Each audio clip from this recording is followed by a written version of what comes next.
Now as you can see, we're in the harbour now.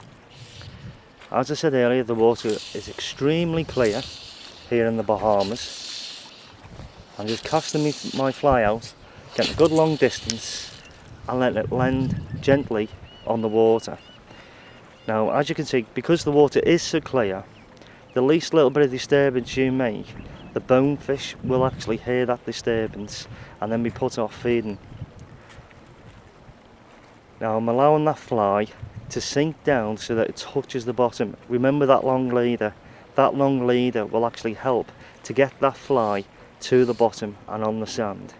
Now the fly we're using will actually emulate any small shrimp or crab that's prevalent in the sand, and that's what the bonefish are coming onto the flats for, to feed on those high protein packages and putting bulk on and putting muscle on, and that results in the excellent fight we get from the bonefish.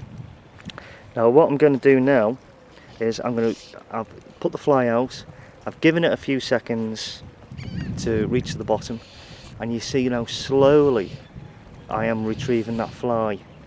Now if I move that fly too quickly, you may not be able to see it, but however it will actually cause what's called line wake.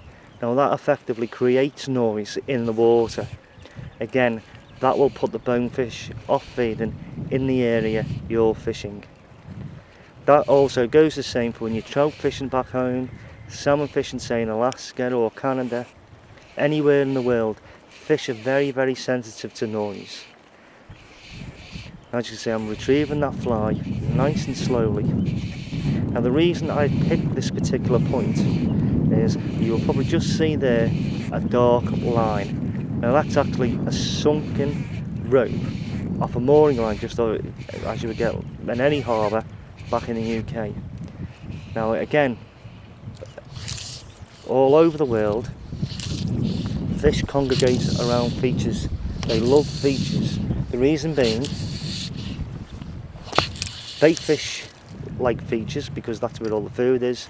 Your bonefish like the features because that's also where your crab and your shrimp, etc., will congregate eating their own food, and then obviously the bonefish will then come in after them.